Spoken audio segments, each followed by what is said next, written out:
Amado Padre, mi alma te bendice y te glorifica y te doy gracias, Padre, por esta oportunidad, Padre, que tú nos has dado de poder estar aquí, Padre, reunidos, Padre, físicamente. Gracias, Padre, por como oraba nuestra hermana Marina, por tú contestar nuestras peticiones, Padre. Quiero presentarte, Padre, la enseñanza del día de hoy, Abba, Padre, que así como tú has hablado a mi vida en la preparación de esta enseñanza, Padre, prepara nuestras mentes, nuestros corazones para recibir de ella también, Padre, y no solamente recibir, que podamos, además de ser oidores, también ser hacedores de ella, Padre. Eh, Como todos los Shabbat, Padre, que enseño, Padre, yo te pido que tú permitas que en mi mente fluyan los pensamientos, las ideas que tú deseas para la edificación de cada uno de nosotros, los que estamos aquí presentes y los que estamos conectados, Padre, y lo que no, no permitas que yo lo diga, Padre. En el nombre de Yeshua HaMashiach te pido esto y te doy gracias, Abba. Amén, amén y amén. Amén. A mí me tocó esta parashá de Yitro con el tema Lecciones aprendidas de Yitro. Y el texto que vamos a utilizar de esta parashá es el Shemot 18, el versículo 1 y el versículo 5, que dice: y Yitro, sacerdote de Madián, suegro de Moshe, oyó todo lo que Elohim había hecho por Moshe y por su pueblo Israel, cómo Yahweh había sacado a Israel de Egipto. Y vino Yitro, suegro de Moshe, con los hijos y la mujer de Moshe al desierto, donde éste estaba acampado junto al monte de Elohim.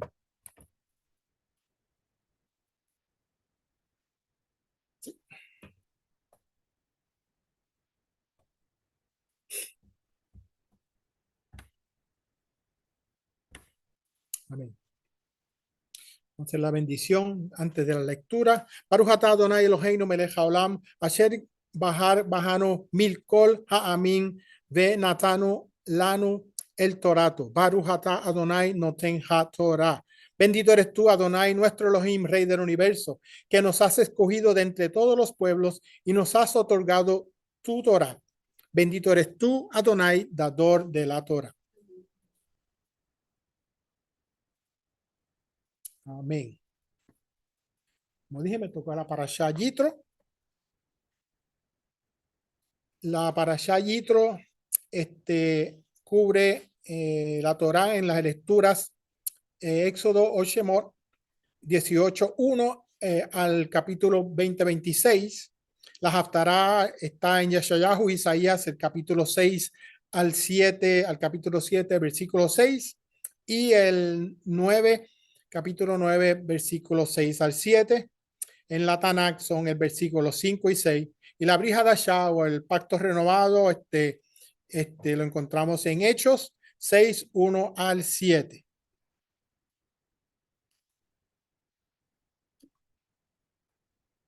La síntesis de la parashá: Yitro es traducido suegro.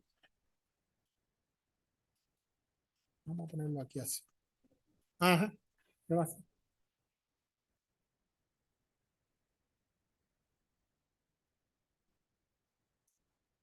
Yitro es traducido suegro y significa, es un nombre propio.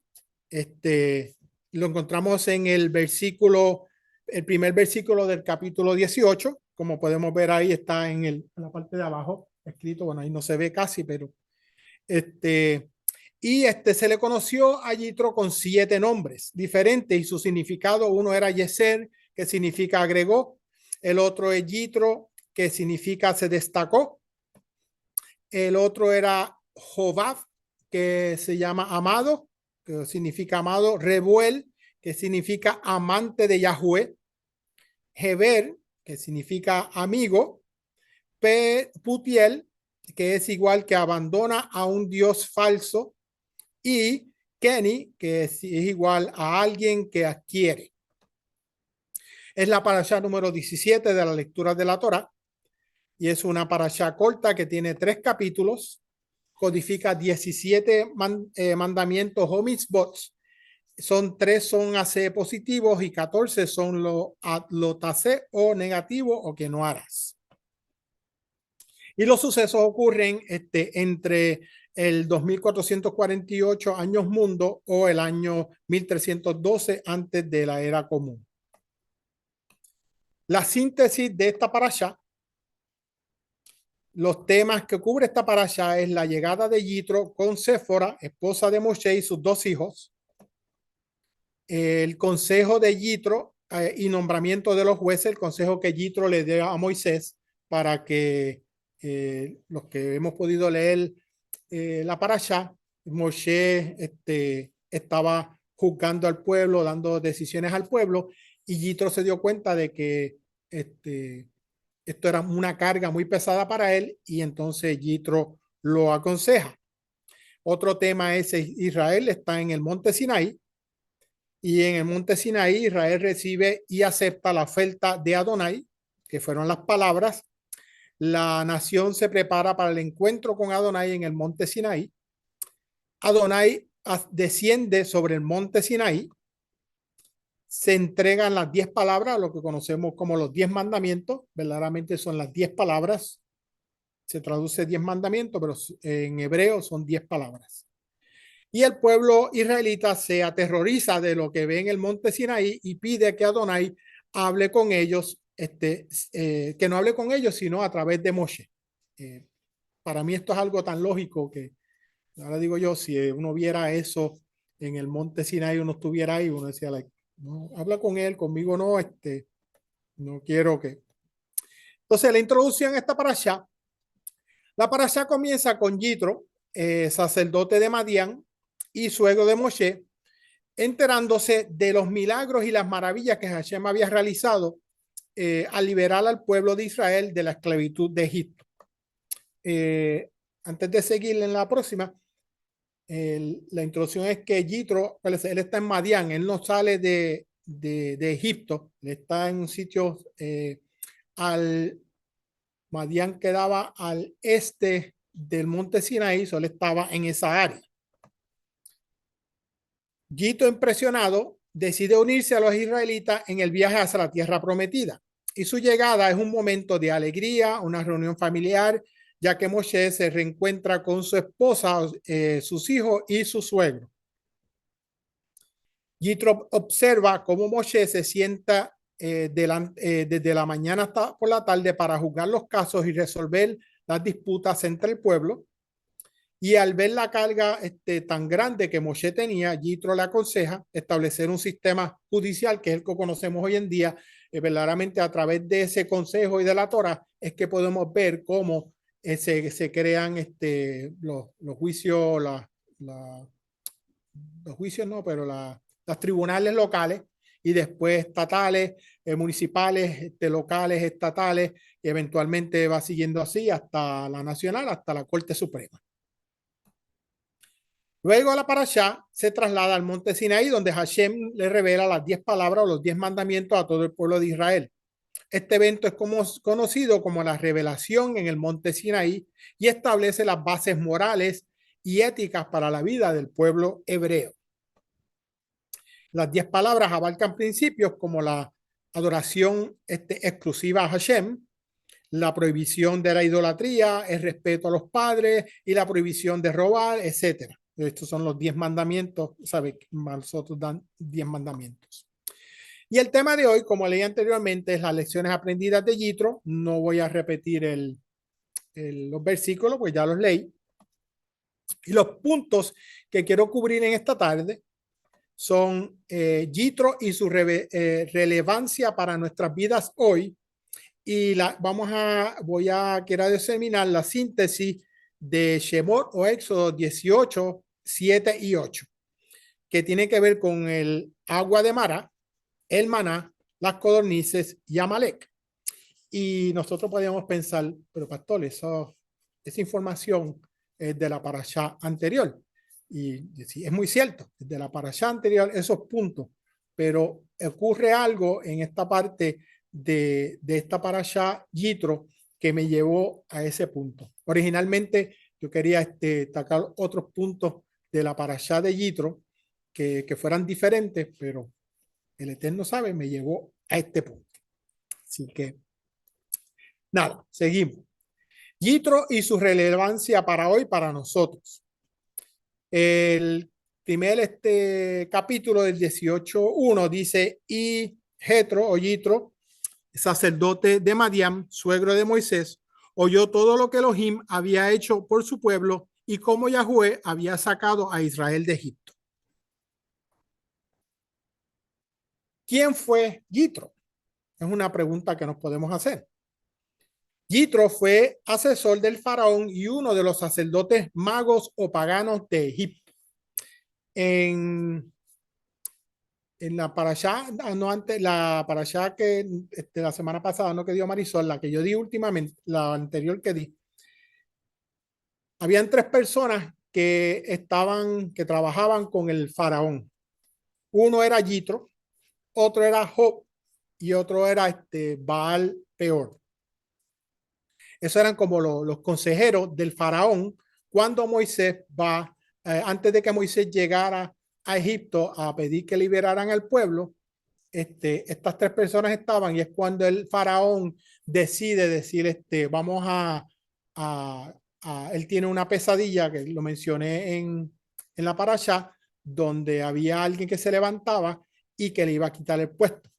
Y entonces Baal Peor le dijo al faraón, eso quiere decir que de alguien o de los hebreos o de los mismos egipcios se va a levantar y te va a quitar tu trono y va a destruir a Egipto. El faraón le pidió consejo a Valpeor y le pidió consejo a Job y le pidió consejo a Yitro. Yitro le dijo, en aquel tiempo le dijeron, como todos sabemos, que el faraón mandó a que mataran a los niños. Y entonces Yitro le dijo, no hagas eso porque a través de la historia sabemos que el Elohim de los hebreos los ha ayudado y los ha salvado, no hagas esa cosa porque te va a ir peor. Y el faraón no le gustó y ahí es cuando Yitro decide irse porque el faraón, dice, los sabios los comentan, que lo quería matar por ese consejo. So, Yitro fue un idólatra. Los sabios comentan que Yitro había adorado a cada ídolo de cuya existencia existía para aquel tiempo. El texto nos dice que fue sacerdote de Madián, los mismos madianitas que luego Hashem ordena a Moshe que atacara porque en Sittim el pueblo se prostituyó con las hijas de Moab. Es el mismo pueblo de Madián. Además, otro punto interesante es que Yitro tiene una descendencia de Abraham.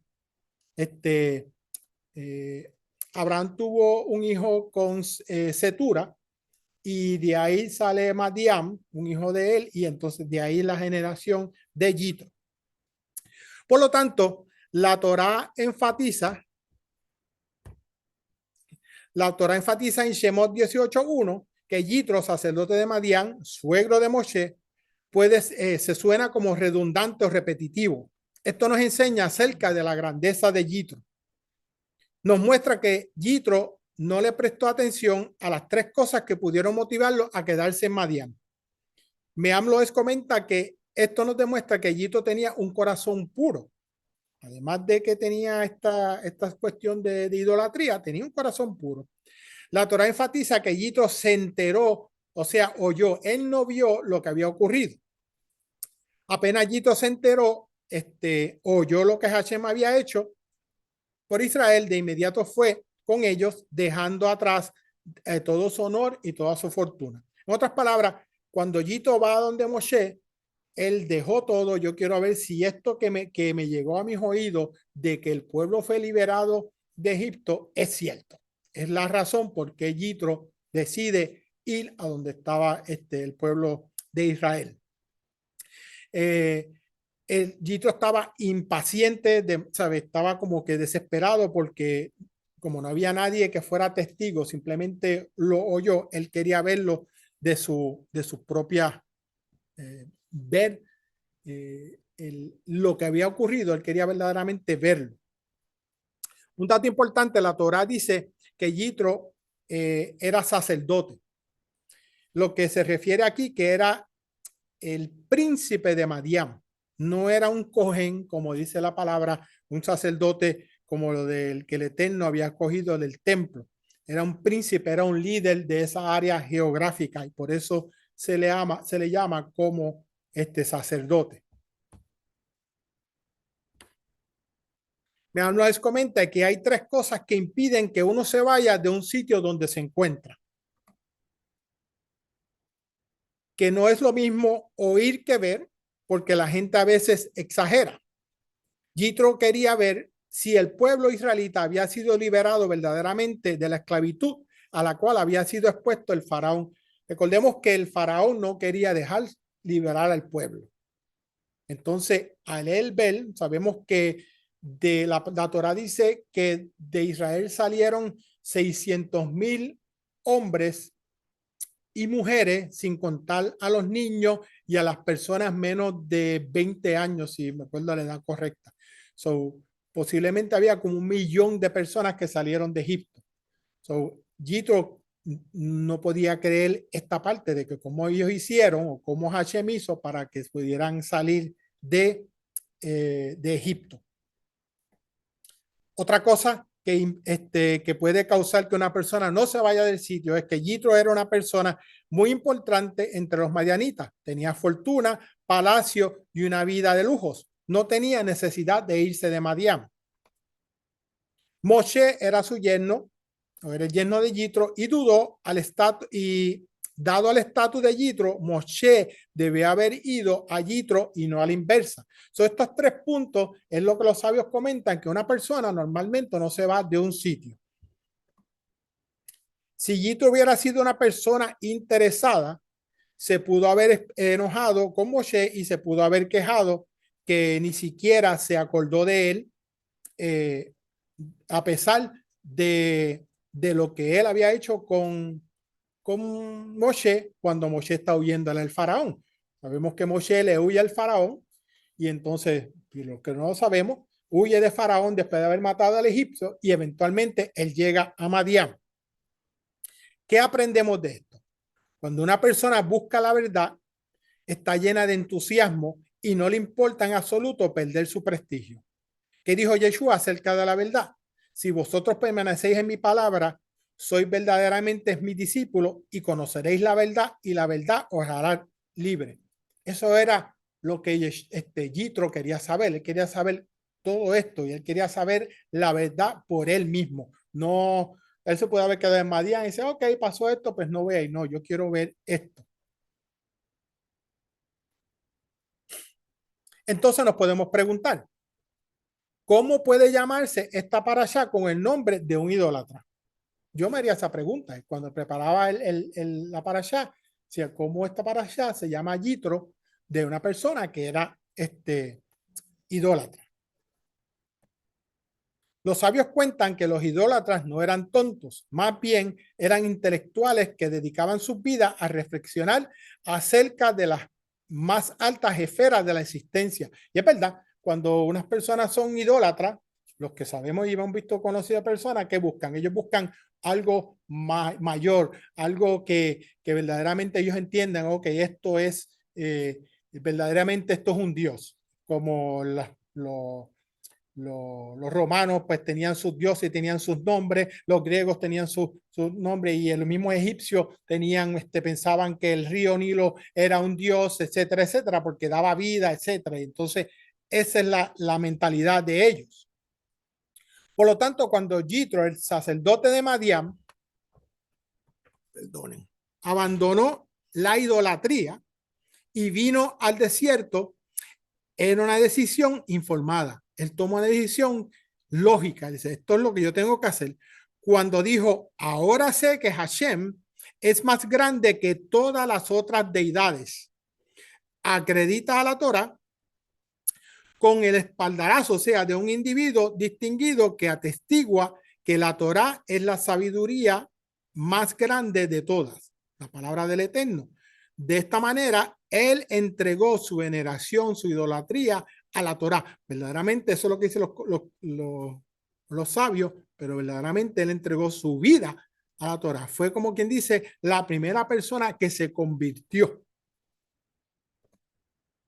El Zohar declara que la llegada de Yitro y su conversión fueron un preparativo crucial para la entrega de la Torá. Y como dice mi amigo aquí, ¿cómo? Es como que, ¿en serio? ¿De qué tú estás hablando? Lo que los sabios comentan es que están diciendo que Yitro se dio cuenta que ninguna de las cosas que él adoraba o idolatraba se podían comparar a Hashem.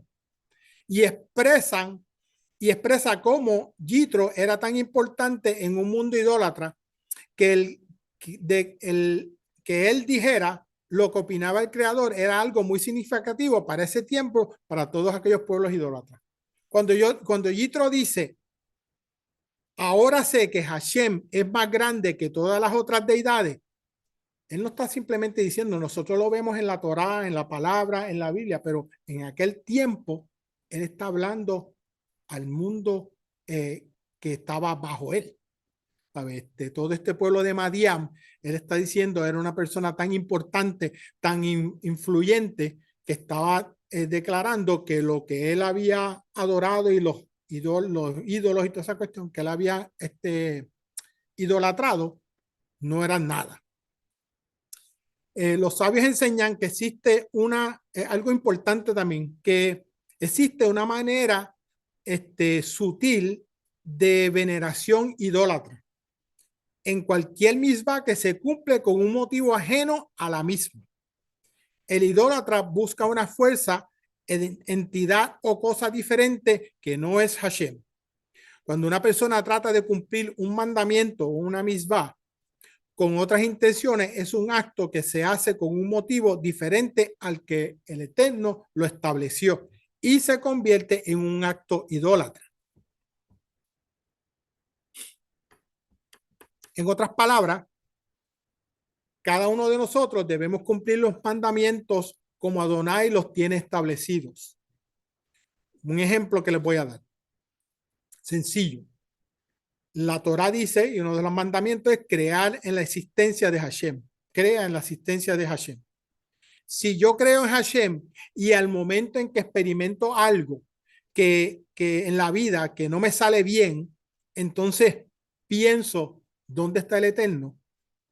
Estoy verdaderamente idolatrando ese pensar, eso que yo estoy haciendo. Significa ahora que la persona debe dejar de cumplir los mandamientos, si su móvil o su motivo no es puro. Seguro que no, porque aún sus motivos, aunque no sean puros, eventualmente se hará por las razones correctas. Las personas observan los mandamientos de la manera correcta.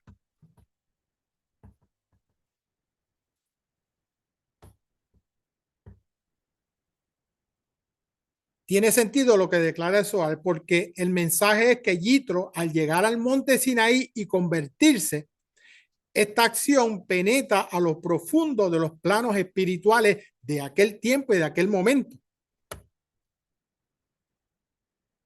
Para que la Torá pueda santificar, incluso en el plano mundano, era crucial que ocurriera un suceso en las esferas de la impureza y el mal fueran entregadas al lado de la santidad. ¿Qué ocurre? Lo que ocurre es que no me puedo mover de aquí. Yo me gusta moverme. En aquel momento, en aquella área, tenía que ocurrir algo. Alguien de un conocimiento que todo el mundo lo conocía, tenía que aceptar lo que estaba ocurriendo para que ocurriera una conversión, no solamente no estamos hablando del pueblo hebreo, sino en esa área. Y el Eterno escoge a Yitro, que era un idólatra, para que eso ocurriera. Un ejemplo. ¿Quién es ese?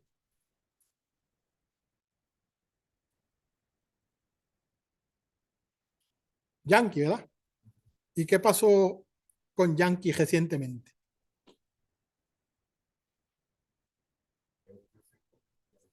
Se convirtió, ¿verdad que sí? aceptó a Yeshua como su Salvador. ¿Cuántos millones de personas ese muchacho lo siguen? Eso tiene que haber impactado a millones de personas. Y aunque no hayan todas las millones de personas que están en el punto que lo conocían a él, aunque uno se convierta al Eterno, es más que suficiente. Lo que pasó con Yankee, que todo el mundo conoce y que todo el mundo sabe de esa conversión, fue lo mismo que ocurrió con Yitro en aquel tiempo. Cuando Yitro se convierte, los madianitas y todos dicen, wow, si Yitro se convirtió al Hashem, al Eterno, al, como dirían ellos en aquello, al Dios de los hebreos, pues entonces hay un impacto profundo. Lo mismo ocurre en nuestros días hoy en día. Y entonces yo preparaba eso y decía, ¿qué pasó recientemente? Y eso pues pasó y eso lo sabemos y es la manera de uno poder recordar y llevar las buenas nuevas que el Eterno nos ha dicho que hagamos. Síntesis de Shemot 18, 7 y 8.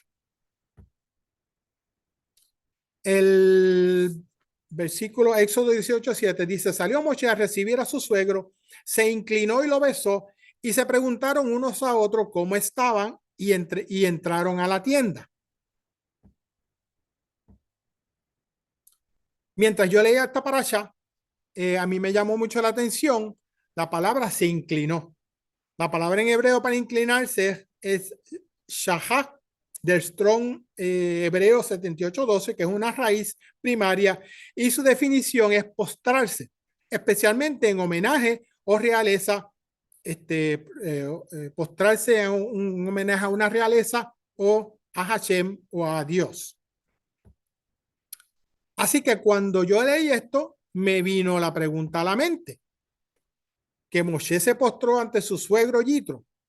No puede ser para mí como que cómo es posible que esto haya ocurrido. Mean Loes comenta lo siguiente. Cuando la Torá relata que Moshe se postró, se inclinó, no significa que se inclinó ante Yitro, sino que se inclinó ante Hashem, agradeciéndole a Hashem por el hecho de que Yitro y su familia habían llegado en paz. Y yo le añado, habían llegado sanos y salvos de un largo viaje. ¿Qué dice la palabra?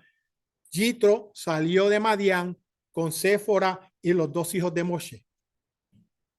Hoy en día lo vemos en un carro, lo que sea, pero en aquel tiempo, si nos remontamos a ese tiempo, en el desierto, caminando en camellos o como estaban ellos, llegaron allá.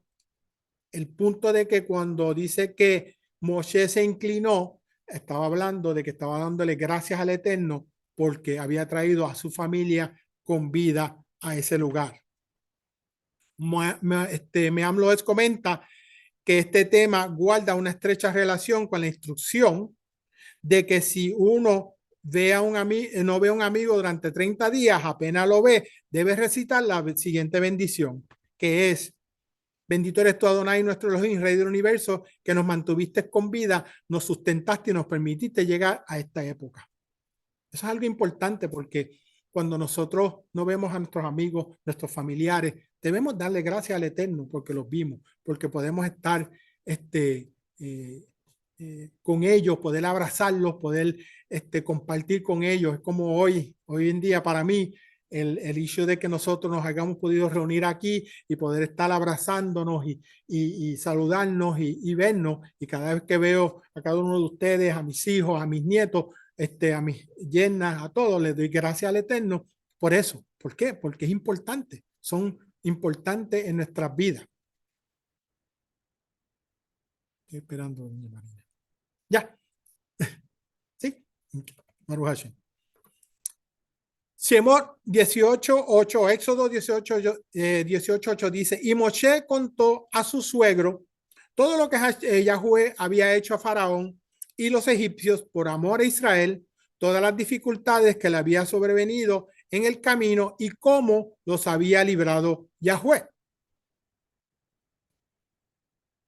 Como mencioné anteriormente, Yitro había oído lo que había ocurrido con el pueblo israelita, pero la diferencia era que ahora lo que él estaba escuchando, lo estaba escuchando de Moshe, que estuvo al frente de todos los milagros que ocurrieron en Egipto y cuando salieron de Egipto hasta llegar al monte Sinaí. No es lo mismo a que tú oigas algo, a que entonces tú vengas y seas testigo de eso. Un ejemplo que yo les puedo dar en mi vida fue, yo tengo uno de nuestros amigos personales, Terry Grenal. Ella, yo sé que yo creo que lo he mencionado anteriormente, pero ella no podía tener hijos. Literalmente, médicamente, los doctores le dijeron cuando estaba en Alemania que ella no podía tener hijos. Y ella quedó encinta. Entonces, cuando va a donde los doctores militares, ellos le dijeron, tú no estás encinta, tú estás mal verdaderamente mentalmente, tú lo que tienes es un fibroma, ¿verdad? Tú lo que tienes es un fibroma que te está creciendo y eventualmente eso pues hay que quitártelo. No le hicieron cenograma, no le hicieron prueba de sangre. Ellos estaban tan y tan seguros que era imposible que nada de eso hicieron. Lo lógico es que yo como doctor, pues viene una persona y me dice eso, pues está bien, vamos a para ayudarte, vamos a sacarte una prueba de sangre o vamos a hacerte un sonograma o algo. No, no hicieron nada de eso. Nuestra amiga Terry tuvo que irse a los doctores alemanes para que la atendieran. Y fue así. Estaba encinta. Era un milagro. Y no solamente un milagro. Nace su hija Valerie y a los 12 meses, 18 meses, al año queda encinta otra vez. So, para aquellos que puedan decir, ay, eso fue un milagrito de chivo o algo así, no. El Eterno hizo 2 milagros. So, podemos ver la comparación de que Yitro no es lo mismo a que yo se lo cuente el día que ustedes vean a Terry o algo así. Que mira, esta es mi hermana Terry, ustedes van a poder ver y decir, bueno, mira, ok. Al oírlo por segunda vez causaría impresión mayor en el corazón y en la mente de Yitro. Es muy sencillo. Uno puede oír que ocurrió X milagro, como yo dije, pero cuando lo oyes de la persona que fue testigo o que fue partícipe de ese milagro, no es lo mismo. Crea que la emuná de esa persona crezca. Cuando esto ocurre y cuando uno lo dice, y el día que ustedes, los que no han conocido a Terry, que la puedan conocer algún día o algo así, o a Valerie o a Jenny, que son sus hijas, uno va a decir, like, wow, ese es el milagro que estaba hablando el pastor en ese aspecto. Seguimos. Gracias, Sarita. Y no solamente le contó lo que hizo Yahweh en Egipto y el Mar Rojo, Moshe a su suegro, sino que también tuvo que haberle contado lo que ocurrió en Mará con las aguas amargas y cómo envió maná del cielo y codornices. Y también le habló cómo Yahweh sacó agua de la peña. Yahweh es cuando el Eterno llega al monte Sinaí y Yahweh le dice a Moshe que le abre a la peña para que salga agua. So, antes de seguir, vamos a repasar qué pasó durante ese tiempo. ¿Qué sucedió con las aguas de Mara? Y aquí es donde yo quiero que usted entienda, pastor, ¿por qué te volvió para atrás? ¿Por qué? Porque Moshe le está contando a su suegro lo que ocurrió. Y entonces eso para mí fue como que, ok, vamos a hablar de esto. ¿Qué fue lo que ocurrió? No es lo mismo a que él escuchó a que qué fueron las cosas que ocurrió. ¿Qué sucedió con las aguas de Mara? Cuando llegan a Mara se dan cuenta que el agua es amarga y que no se podía beber. Así lo que Adonai hizo fue un milagro al endulzar el agua. Los sabios comentan que cuando Hashem le dice a Moshe y Yahué le mostró un madero, ese madero era muy amargo. Así que algo amargo convirtió el amargo en dulce. ¿Qué aprendemos de esto? Aprendemos que de las cosas amargas de la vida, Adonai puede endulzar las cosas. Esto para mí fue como que wow. El rabino Or-Halam comenta que Hashem no se molestó por el hecho de que el pueblo pidiera agua, ya que era razonable. ¿Qué pasa? El pueblo llega a este sitio, están en el desierto, encuentran esta agua y esta agua es amarga. Esto no se lo bebe nadie, esto ni los animales se lo podían beber. La planta que utiliza, que el Eterno le muestra a Moshe, era una planta tan amarga que si los animales se los comían, podían matar a los animales. So, vemos cómo del Eterno, de algo amargo, lo pone en el agua amarga y se endulza el agua y el pueblo puede beber agua.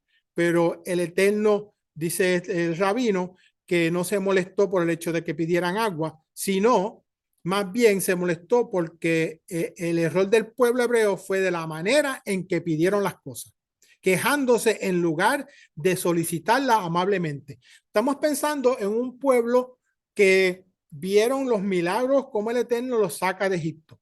No solamente los sacó de Egipto, los lleva por el desierto. El mar de juncos, el mar rojo se abre en dos, pasan en seco. So, estas personas, estos miles de personas han visto todos estos milagros, van por el desierto y pasa esta situación de las aguas amargas y entonces en vez de decirle, Moshe, por favor, ora al Eterno, que nos convierta esta agua, se pegaron a quejar. Nos traíste aquí para morirnos de sed, etcétera. Mejor nos hubiéramos quedado en Egipto. Era lo que estaban diciendo. Rashi comenta que el propósito de la prueba era ver si el pueblo trataría a Moshe respetuosamente o no.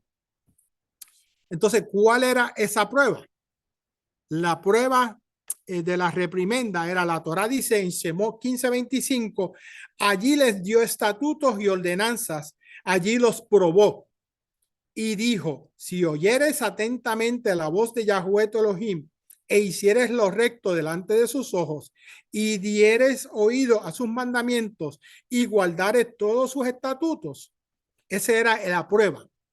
Más adelante en la historia que podemos ver de la palabra, el pueblo sería aprobado con el mandamiento de guardar el Shabbat y hacer las ordenanzas que tenían que hacer.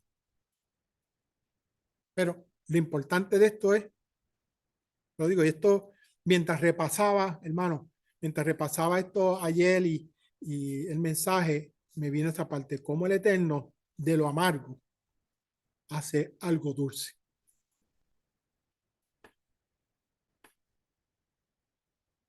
Tres maneras de endulzar el agua amarga. Su dilución en gran cantidad de agua fresca. Eso no ocurrió en Mará. En otras palabras, para endulzar la agua amarga, tenía que haber un cuerpo que hubiera mucha agua fresca y eventualmente esa amargura se iba y se convertía en dulce y se podía tomar. Transformar el sabor amargo a dulce. O sea, agregar un agente sumamente poderoso capaz de transformar un sabor amargo en dulce. ¿Por qué el Eterno le mostró el árbol amargo y lo pusiera en el agua? Porque si le hubiera dicho a un árbol que fuera dulce, que tuviera esa de esos químicas o composiciones químicas, pues entonces el pueblo puede decir, porque es que el árbol aquel era dulce y por eso pues entonces ocurrió esto. Y tercero, autoconciencia. O sea, hacer que las aguas amargas se den cuenta cuán malo es ser amargo para que se vuelva dulce por su propia cuenta. El tercero es como que decirle al agua, mira, tú estás demasiado de amarga, conviértete en dulce. Por eso es que mi amigo se le salen los ojos, porque cómo es posible que esto sea un punto. Es imposible. Estos tres enfoques corresponden con tres métodos para eliminar el mal. Uno, combatir, diluir el mal con el bien. En otras palabras, dos malas no hacen una buena. Dos, revelar un bien mucho mayor que disipa el mal, o sea, lo transforma, transformándonos mediante la renovación de nuestra mente. Y tres, enseñar al mal cuán malo es, para que no desees más ser malo. Este último método es el enfoque de Baal Teshuvah, o sea, el maestro del retorno. Esto es, cualquiera que se encuentra con un constante estado de retorno en su verdadero yo, el alma interior, que se conecta con Adonai a través del aprendizaje de la Torah y el cumplimiento de los mandamientos, como enseñó Yeshua. Es la tercera manera. ¿Cómo yo hago? Ok, yo hice esto, algo mal. ¿Cómo aprendemos no hacer el mal? A través de la palabra. La palabra no nos dice. Es así de sencillo. La palabra, no hagas esto. No hagas esto. Si haces esto, porque te ocurre esto. Al esto, que dice que es bien y lo hace, pues te irá bien. Los sabios comentan que este episodio se asemeja a la vida en este mundo. El hombre en su juventud, al que aquí muestra, se relata al pueblo de Israel, transita por la vida, libre e independientemente. Se sorprende al comprobar que el sabor de la vida es amargo, así como las aguas de Mará. Esta amarga realidad desata su rebeldía, así como el pueblo de Israel se rebeló y le provoca una serie insaciable de aventuras en búsqueda de objetivos satisfactorios. Hashem nos enseña que una pequeña rama de árbol, en este caso el árbol ese amargo, que podríamos compararlo con la palabra, es lo único que endulzará nuestra existencia. La palabra es la que endulza tu existencia y la mía. No hay nada más. Solamente eso es lo único. No hay nada en el mundo que pueda ofrecer la paz que el ser humano busca. No hay nada en el mundo que pueda satisfacer tu alma. Eso solo lo puede hacer una vida en Hashem, por supuesto, a través del retorno de Yeshua. Y es que es tan sencillo, hermano. Y si nosotros nos metemos en la palabra y estudiamos poco a poco qué es lo que dice, qué es lo que hago, qué es lo que no debo hacer, el Eterno se encarga de eso. El encargo se encarga de tu vida y de la mía. Y yo lo digo porque yo lo he visto, yo lo viví. No es porque ahora estoy acá arriba, el pastor Michael está acá arriba y está ¿sabes? No. Hemos pasado por esto y hay que seguir en ese proceso. El maná. ¿Qué sucedió con el maná? Esto fue una prueba de parte de Adonai al ver si el pueblo andaba en la instrucción que él les había dicho cuando endulzó el agua de Mará. El maná nos recuerda el alimento y la subsistencia en que en general vienen directamente de Adonai a todo a modo de pan del cielo. Eso es lo que el maná nos muestra. O sea, a primera vista parece que la persona gana su sustento mediante duro trabajo. Sin embargo, el trabajo de sus manos es simplemente un recipiente en el que Adonai introduce sus bendiciones. Yo puedo decir, me gané lo que tengo mi casa, tengo mi carro, tengo lo que tenga. Soy millonario, no lo soy, pero lo confieso. Soy millonario porque me maté trabajando. No, es el Eterno el que permite eso, el Eterno es el que te da el sustento. Nosotros tenemos que verlo como que lo que yo tengo son las manos. Yo estaba buscando ayer una lámina para ponerle aquí una imagen, pero no teníamos internet y no llegó hasta esta mañana bien temprano. Pero lo que me vino a la mente es que nosotros somos ese recipiente. Todo lo que nosotros tenemos en nuestras manos es porque el Eterno lo pone. Es ese pan. Los sabios comentan que a veces se oyen comentarios que la observancia de la Torah interfiere con nuestros esfuerzos para ganarnos el sustento.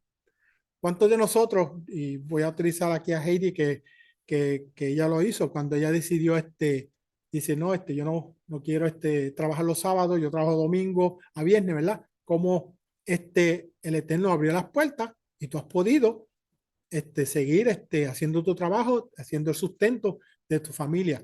Lo he visto yo tengo mi cuñada, ella es peluquera, beautician, y todos sabemos que los Shabbat es mayormente los días más ocupados de los peluqueros. Y entonces, exacto, para producir. Y entonces ella dijo, ¿cómo yo voy a sobrevivir? No, pues simplemente no cierras, no abres en Shabbat y abres el domingo. Y entonces, y ella ha visto cómo el Eterno ha suplido eso. ¿Por qué? Porque ella ha honrado al Eterno, como Heidi, como todos los que podemos, el Eterno lo ha honrado por su fidelidad. La bendición del maná demuestra lo contrario en referente a este comentario, desde que a veces las personas hablan, la observancia de la Torah interfiere con nuestros esfuerzos para ganarnos el sustento. La bendición del maná demuestra lo contrario. Cuando Israel descuidó la Torah o perdió la fe en Mará y en Sin, Mará donde estaba el agua, padeció sed y hambre. Pero cuando reconoció que Hashem es el curador y el proveedor, la carencia dio paso a la abundancia.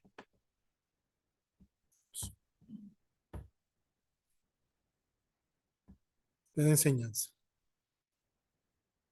En otras palabras, no es el duro trabajo que lo que trae la persona a su pan diario, Adonai provee los alimentos del sustento que tú necesitas. ¿Qué aprendemos de esto? La perpetuación eterna del maná nos recuerda que si bien ya no vemos pan cayendo del cielo, no obstante, en verdad el pan continúa viniendo del cielo hasta hoy. No vemos el maná en la calle, no lo vemos en el patio de nosotros, no lo quisiéramos verlo, a ver cómo era, ¿sí? Quisiéramos probarlo porque posiblemente, como dice algunos comentaristas, dice que sabía a cilantro o lo que fuera. Sería hermoso poder hacerlo. No lo vemos, pero eso no quiere decir que el Eterno deja de suplir sus necesidades. Las codornices. ¿Y qué de las codornices? El pueblo se quejó porque en Egipto comían pan y carne hasta saciarse. Los sabios comentan que la carne es un alimento graso. La carne representa las partes místicas de la Torá y yo añado de toda la palabra. En otras palabras, como la grasa, yo sé a los que no comen carne, pero la grasa le da el gusto a esos alimentos. Está comparando esa parte. Estas partes místicas no son cruciales para la observancia de la palabra, pero como la grasa agrega riqueza al sabor al alimento. El pan es un alimento básico que representa las partes bíblicas y legales reveladas en la Torá que deben estudiarse a fin de saber cómo observar los mandamientos o mitzvot. Por eso, el pedido de pan por el pueblo fue apropiado, porque simbólicamente representa las partes legales y bíblicas que es el sustento básico del pueblo. Lo que no era en ese momento apropiado era pedir carne, pues antes de la entrega de la Torah era simplemente innecesario revelar los secretos que estaban en la Torah. Y uno lo mira como que no tienes carne, ok, sí, no, y el Eterno le mandó carne, pero espiritualmente no era el momento de ellos comer carne, que era lo que el Eterno le estaba mostrando y le estaba enseñando a ellos. ¿Qué nos trae esto a memoria? Rab Shaul escribió a los Corintios en 1 Corintios 3:1, Pablo, así que yo, hermanos, no pude hablaros como espirituales, sino como a carnales, como a niños en Mashiach. Os di a beber leche, no alimento sólido, porque todavía no podía recibirlo. Era lo que el Eterno le estaba mostrando a ellos en el desierto, cuando le dijeron, todavía no te toca comer carne, todavía no te toca recibir el conocimiento completo, pleno de la Torá. Lo mismo estaba ocurriendo que lo que Pablo enseña con el pueblo hebreo. Ellos estaban pidiendo carne, comida sólida, pero Adonai le estaba dando una lección, una enseñanza. Le estaba diciendo, todavía no están listos para seguir unas simples instrucciones que tenían que hacer por 6 días, que era recoger maná lo suficiente para cada uno, de acuerdo a su familia, tenían que recoger un homer. ¿Qué hicieron? Trataron de recoger más de lo que y lo que sobró se le dañó. Y también trataron de recoger en Shabbat cuando Adonai les dijo que no lo hicieran. Y por último ocurre la guerra de los amalecitas. Por eso es que las codornices, el pueblo recibe, el Eterno le da el pan, Dios esta carne, pero no le tocaba el tiempo. Y por último, ¿qué ocurre con la guerra con los amalecitas? ¿Qué sucedió en Refidim? Primeramente, Refidim significa sitio de descanso. Esto fue lo menos que pudo hacer el pueblo israelita por una simple razón. Ellos estaban supuestos en esta área descansar.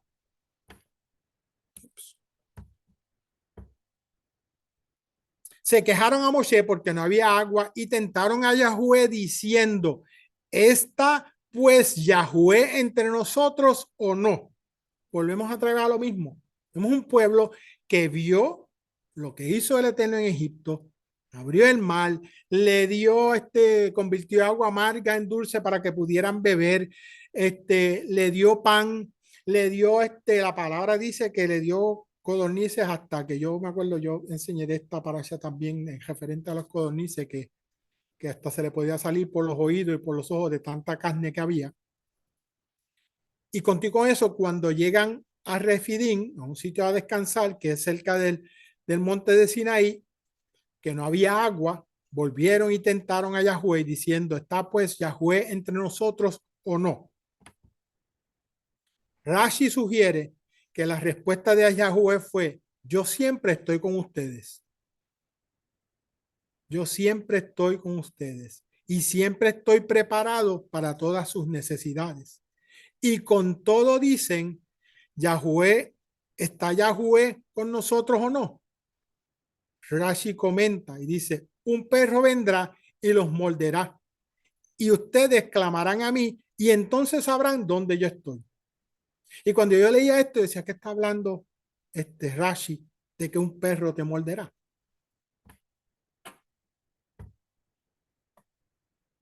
Rashi alude a una parábola donde un hombre que montó a su hijo sobre sus hombros y comenzó a caminar.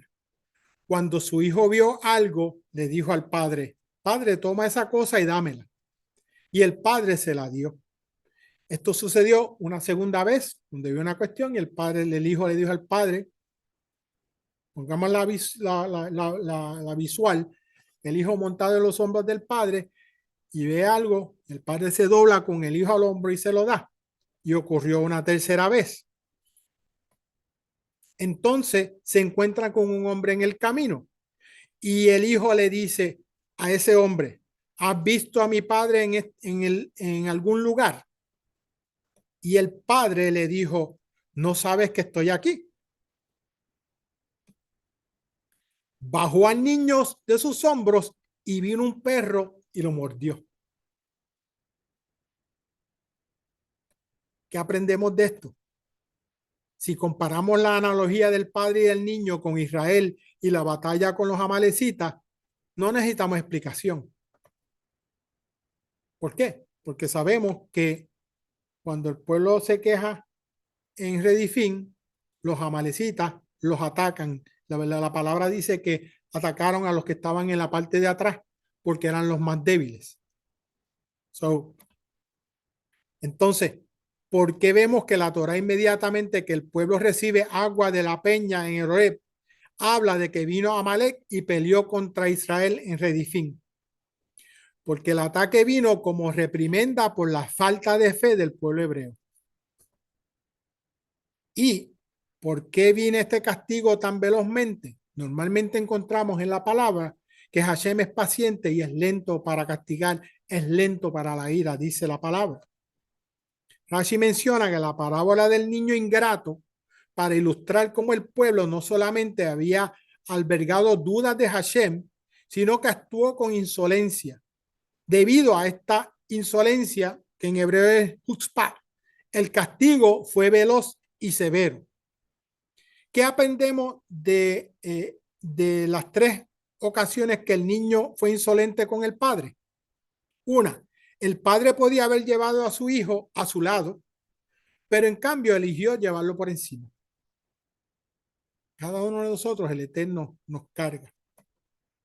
Esto es análogo al maná que Hashem le dio al pueblo. El pan terrenal habría bastado al pueblo, pero Hashem decidió proveerle alimento de una manera especial y milagrosa.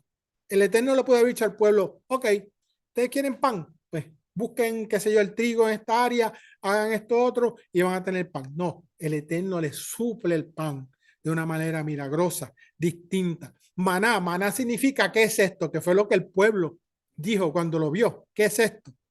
Eso es lo que significa maná. Dos, Hashem protegió al pueblo de una manera ejemplar con las nubes de gloria. Sabemos que Hashem los protegió al pueblo a través, llevando la nube, a través del desierto y la columna de fuego.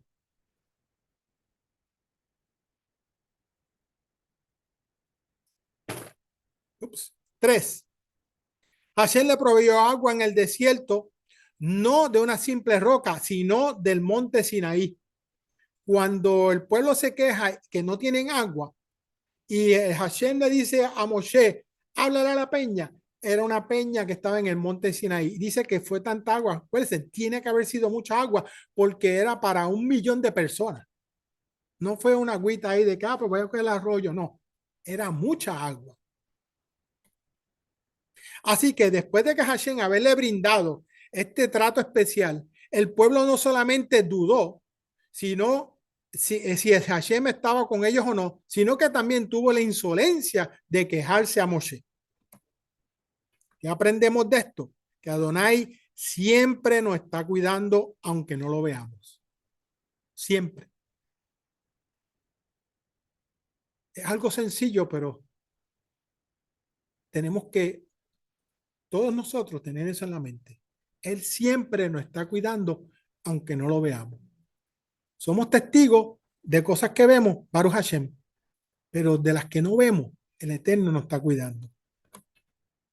Que no debemos ser insolentes hacia Elohim y sus siervos, ya que cada uno de nosotros somos importantes para Él. Cada uno de nosotros somos importantes para el Eterno. Y en esta gráfica podemos ver las tres quejas y las reprimendas. Mará, no hay agua, tenía aceptación de los misbos como prueba. El desierto en Sin no había carne, se le da carne con enojo. Y en Redifín no había agua. ¿Qué pasa? Por quejarse, no solamente quejarse, decirle que está el Eterno con nosotros o no, reciben el ataque de los amalecitas. Con esto terminamos. Conclusión. Yitro y su revelancia para nuestras vidas hoy. De esto aprendemos que Adonai no hace acepción de personas. He aquí la importancia de llevar las buenas nuevas a todo aquel que Adonai nos ponga en nuestros caminos. Invita a esa persona a venir y Adonai se encargará de lo que vaya a hacer con su vida. No importa. La persona que venga, para Hashem, tenemos un sitio ahora donde podemos. Antes por Zoom era difícil, era un problema, porque pues no hay esa relación. El Eterno nos ha dado, nos abrió las puertas a este sitio. A todo el que pueda, invítelo. Aquí estamos. No importa quién es, el Eterno se encargará de restaurar, de ayudar a cambiar a las personas de su vida, transformarla, exacto, como dice doña Marina, transformarlo. Aprendimos que el mal se diluye con el bien. Dos malas no hacen una buena. Que debemos de transformarnos a través de la renovación de nuestra mente. Tenemos que llenarnos de la palabra. Es el único agente transformador en nuestra vida, la palabra. Y en este proceso, hacer teshuva, arrepentirnos de nuestro pecado y luego tratar por todos los medios posibles de no volver a fallar. Pero si fallamos, recordar que Adonai está presto para socorrernos, perdonarnos. Eso es lo hermoso de esto, tú sabes, uno puede decir, like, ay, fallé, padre, no puedo hacer esto, ¿qué voy a hacer ahora? No, el Eterno está presto para escucharte, para perdonarte, está los brazos abiertos, no es como que te deseché, ya tú no sirves. No, el Eterno no funciona de esa manera. Y eso nosotros tenemos que no solamente creerlo, yo sé que lo creemos, aceptarlo y poder expresarlo a las personas también, porque allá el mundo está tan perdido, el mundo está tan loco y nosotros somos los únicos que somos esa llama, ese fósforo en una de las parashas que he encendido, que podemos encender las almas de las demás personas. Aprendimos que Adonai es nuestro sustento físico y espiritual. Nosotros como Quejila llevamos muchos años comiendo alimentos sólidos, pero va a llegar personas que van a estar a nivel de beber de lechita. Y somos nosotros los que vamos a tener la responsabilidad de ayudar a estas personas a comer ese alimento sólido, que es la palabra no adulterada. Nosotros llevamos muchos años, de verdad, nosotros, el conocimiento que nosotros tenemos es vasto, es profundo, pero van a llegar personas que van a estar nuevecitos, vamos a tener que entonces enseñarles nuevamente. Y por último, jamás debemos de ser insolentes hacia las personas, líderes espirituales y sobre todo a Hashem. No podemos olvidar que Adonai nos lleva sobre sus hombros y si se nos olvida, no olvidemos que puede venir un perro y nos puede morder. Eso es tan importante para mí de todo eso. Y me dice, no, a mí que no me muerda ningún perro. Te puedo leer el rostro. No, pero es importante, no olvidemos nunca eso. Por más difíciles que las cosas estén, por más amargas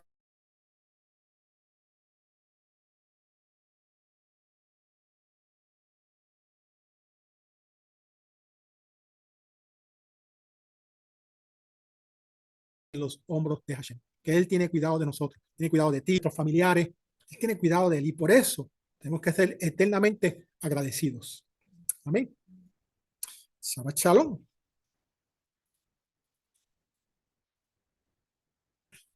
Amado Padre, mi alma te bendice y te glorifica, Padre. Te doy gracias, Padre. Te doy gracias por esta oportunidad que tú nos has dado de poder aprender de esta parashá, Padre, de aprender, Padre, que así como tú llamaste a Yitro, Padre, y que si analizamos bien las cosas, Yitro fue esa persona que se convirtió a ti, Padre amado, y entendió que tú eres el Elohim verdadero, el creador de todas las cosas, que como tú no hay nadie, Padre.